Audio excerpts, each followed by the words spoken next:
Kayo po ba mga bossing ko ay pakaramdam po ninyo na paborito kayo ng kamalasan? Or kaya po mga bossing sinuswerte po kayo at mas gusto nyo po na higit pa kayong swertihin kaysa sa mga tinatamasa nyo po sa ngayon, gusto nyo lumebel up po mga bossing. Ako po may tuturo sa inyo po mga bossing para magtuloy-tuloy ang pasok ng swerte. Gawin nyo po ito sa pamamagitan ng kalamansi. Ang kalamansi mga bossing ko ay bilog na inihalin tulad sa bariya para mabilis gumulong ang magandang kapalaran. At ito po mga bossing ko ay kulay green, green is for money at for kalusugan. Swerte po ito mga bossing. Kumuha kayo ng 3 kalamansi at pagkatapos humarap po kayo sa may silangan. Gawin niyo po ito ng 6:30 or kaya po ay 7:00.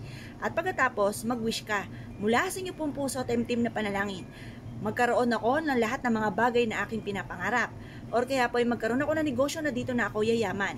Magkaroon ako ng, halimbawa po mga bossing, wala kayong bahay.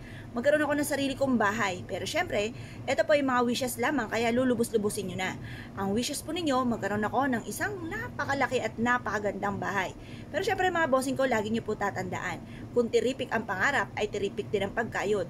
Kasi kung kayo po mga bossing ko, konting kembot lamang ay pagod ka agad, at tapos ang inyo po mga pangarap ay tiripik, sobra-sobra, ay nako mga bossing, parang suntok sa buwan po yan, parang malabo po yan mga bossing.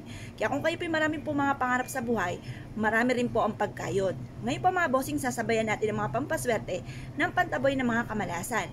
Ito po inyo pong gagawin. Pagtapos nyo pong mag-wish, ang gawin nyo mula sa pintuan ng inyo pong main door ay pagulungin nyo ang 3 kalamansi. Sabay-sabay, sabihin nyo po, pasok ang swerte, lumabas ang malas. Pagkatapos mga bossing, sa bawat sulok ng inyong tahanan ay pagulungin nyo po ito. Pagtapos, ganun din po sa inyo pong hagdanan, parang inaano nyo lang po siya mga bossing, parang ginaganyan siya. Ako ay magkakaroon ng maraming pera para iguguhit nyo lang sa mismong hagdanan po ninyo mga bossing. Pagtapos, inyong taas ng inyong tahanan, pagugulungan nyo po ito muli mga bossing. Tapos positive ka lamang. Ilagay nyo po ito sa isang platito, lagyan ng kapranggot na asin, at ilagay nyo po ito bago pumasok ng inyong pong tahanan sa main door. Or kaya ilagay sa inyo pong basong maliit, pagtaas lagyan nyo ng kaunting asin at ilagay sa likod ng pintuan ng inyong pong main door.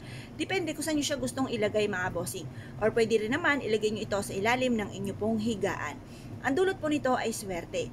Kapag napansin nyo na parang nabubulok na ang ating kalamansi, parang may mga lumilipad-lipad na maliliit na parang langaw, ayan, itapon nyo lang po ito sa basurahan at kung gusto nyo pong gumawa po muli ng ganito mga pamaraan, gumawa po kayo. Gawin nyo po ito sa mga araw na kayo po ay nasa mood or kaya po yung tipo ba na makakapaglaan ka ng ilang minuto.